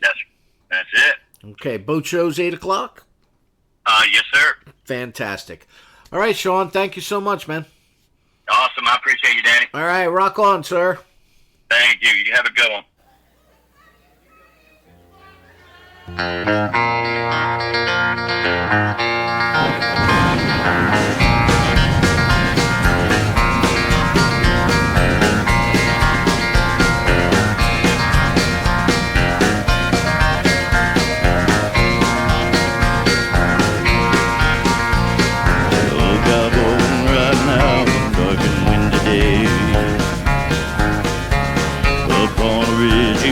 As he went along his way,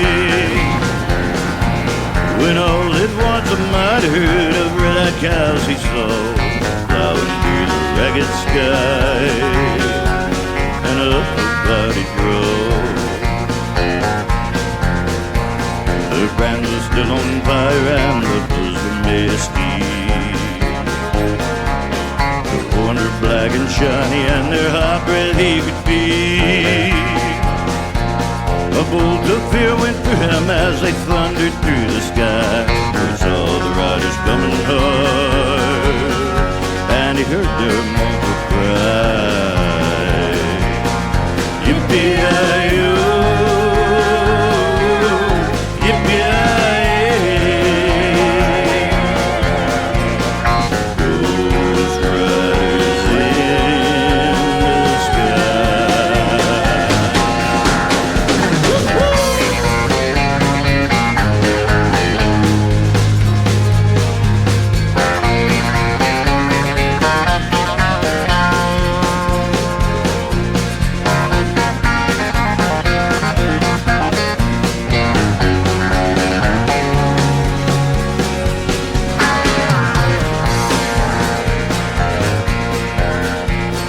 Faces gone, their eyes are blurred, their shirts all soaked with sweat.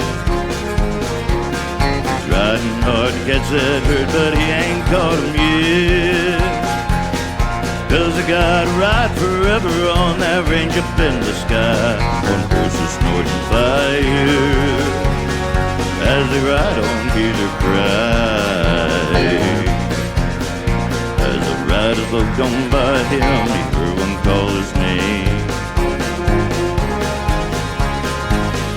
If you wanna save your soul from hell, riding on our range, cowboy, change your ways, deal with us, you will ride, trying to catch the devil's herd across the endless sky.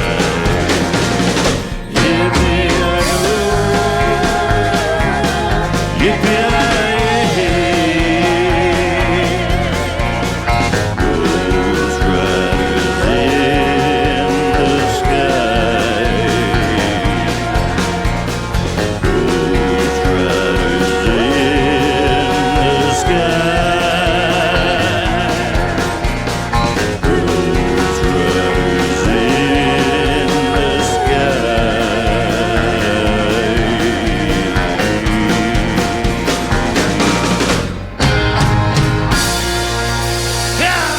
the